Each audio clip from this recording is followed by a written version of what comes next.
नमस्कार, स्वागत है आप सभी का हमारे चैनल में। हम सुन रहे हैं डॉक्टर अशोक शर्मा जी द्वारा लिखित सीता सोचती थी। आइए आज प्रारंभ करते हैं भाग 17 नए मोड़ के संदर्भ। रथ अयोध्या से गंगा के किनारे पहुंचने के लिए बहुत तीव्र गति से जा रहा था और अयोध्या से काफ़ी दूर पहुंच चुका था। सीता और लक्ष्मण दोनों चुपचाप बैठे हुए थे, किंतु दोनों के मन में बहुत कुछ चल रहा था। सीता के मानस पटल पर राम के साथ बिताए दिन बार बार आ रहे थे। उन्हें लग रहा था कि इतने सारे वर्षों में जो दिन उन्होंने दंडक वन के पंचवटी क्षेत्र में बनी पर्णशाला में बिताए थे, वे बहुत सुंदर थे। गोदावरी नदी के तट पर बना उनका वह आश्रम अत्यंत सुंदर फूलों और फलों वाले वृक्षों से दूर दूर तक घिरा हुआ था। उनकी अपनी गौशाला और एक सुंदर मंदिर भी था। कभी कभी उन वनों में रहने वाले ऋषि आकर ज्ञान चर्चा करते थे। वे प्रातःकाल उठकर गायों की सेवा करती थी, फिर स्नान आदि और मंदिर जाने के बाद सबके लिए कलेवा और भोजन का प्रबंध करती थी। दोपहर को सब लोग एक साथ बैठकर अनेक विषयों पर चर्चा किया करते थे। प्रकृति के सौंदर्य का इतना सानिध्य था कि मन जैसे सुबह से शाम तक गुनगुनाता सा रहता था। कोई चिंता नहीं थी, कोई राजनीति या क्लेश नहीं था, कोई निंदा, कोई स्तुति नहीं थी। वह आनंद में रची बसी शांति थी। वहाँ हर पल राम का साथ था।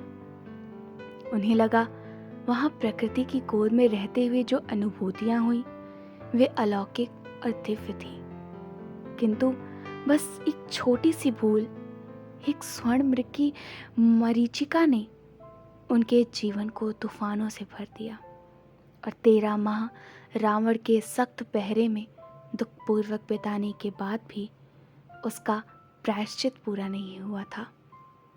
वे आज भी उसके अभिशाप को जीने के लिए मजबूर थी। अब उस सब को याद करने से कोई लाभ नहीं था, किंतु स्मृतियां पीछा नहीं छोड़ रही थीं। सीता ने धीरे से सिर झटका, मानो वे उन स्मृतियों को झटक रही हो। फिर एक गहरी सांस लेकर धीरे से आंखों को मला और उनमें तैरते चित्रों को हटाकर सामने देखा तो ऐसा लगा जैसे गंगा का तट आने ही वाला हो। लक्ष्मण जो चुपचाप बैठे कुछ सोच रहे थे, सीता की गहरी सांस की आवाज से कुछ चौंक से गए। वे बहुत देर से उनसे कुछ कहना चाह रहे थे, किंतु उन्हें विचारों में डूबा देखकर साहस नहीं कर पा रहे थे। अब उन्हें लगा कि सीता का विचार प्रवाह शायद रुका है। उन्होंने सीता को पुकारा, भाभी। हाँ लक्ष्मण, कुछ कहना चाहते हो? सीता ने कहा, मैं सोच रहा हूँ इतने अप्रिय और कष्टदायक कार्य के लिए ईश्वर ने मुझे ही क्यों चुना?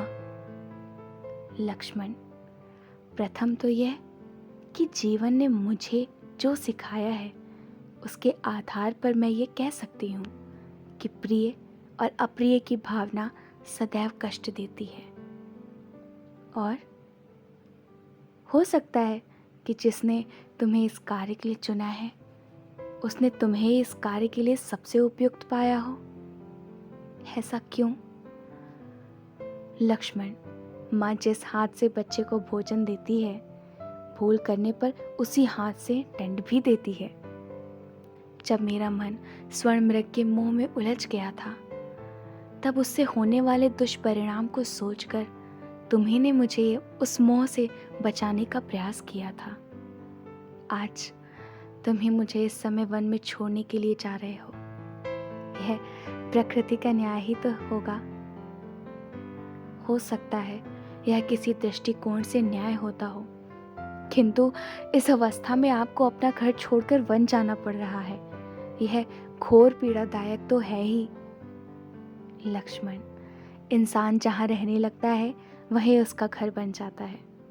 फिर मुझे कुछ छोड़कर जाना पड़ रहा है, यह सत्य नहीं है। फिर सत्य क्या है? यदि मैं वहीं रहना चाहती तो कोई मुझे यहाँ आने के लिए नहीं कहता।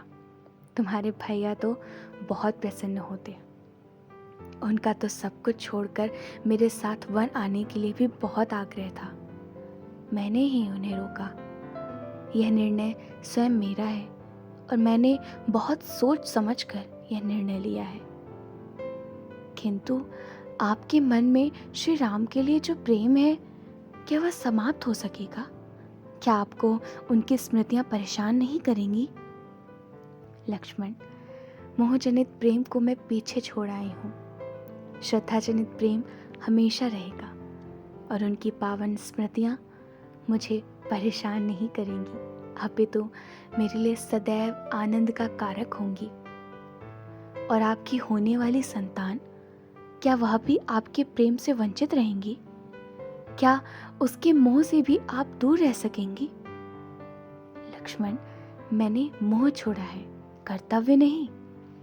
उस बच्चे को जन्म देना, उसे माँ का प्यार देना, उसका पालन पोषण और अच्छी शिक्षा दीक्षा, यह मेरा कर्तव्य और उसका अधिकार होगा। मैं इसे पूरा करूंगी।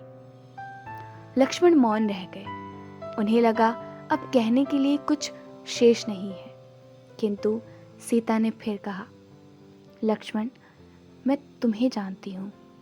आज तक तुमने जो भी कार्य किए हैं निष्प्रय भाव से किए हैं, कुछ पाने के लिए नहीं।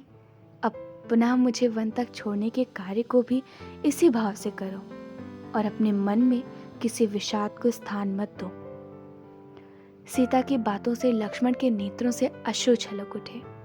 उन्होंने हाथ बढ़ाकर सीता के चरण स्पर्श किए और बोले, ठीक है देवी। अब तक रथ गंगा के पास पहुंच चुका था। ऋषियों के आश्रम दिखाई पड़ने लगे थे। सीता ने मन ही मन गंगा को, ऋषियों को और उनके आश्रम को प्रणाम किया। कुछ देर बाद रथ आश्रम के निकट जाकर रुक गया।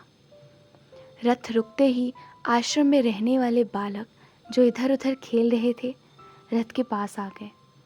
लक्ष्मण और सीता रथ से उतरे तो उनमें से कुछ बच्चे दौड़कर आश्रम के अंदर गए और महर्षि वाल्मीकि को उनके आने की सूचना दी।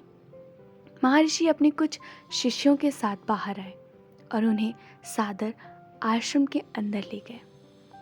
भीतर आश्रम में कुछ मुनियों की पत्नियों ने उनका स्वागत किया। महर्षि ने सीता और लक्ष्मण को आसन दिया। लक्ष्मण ने अपना परिचय दिया और आने का उद्देश्य बताया। महर्षि ने उन्हें आश्वस्त किया कि सीता यहाँ सम्मानपूर्वक आश्रम की स्त्रियों और बच्चों के साथ रह सकेंगी।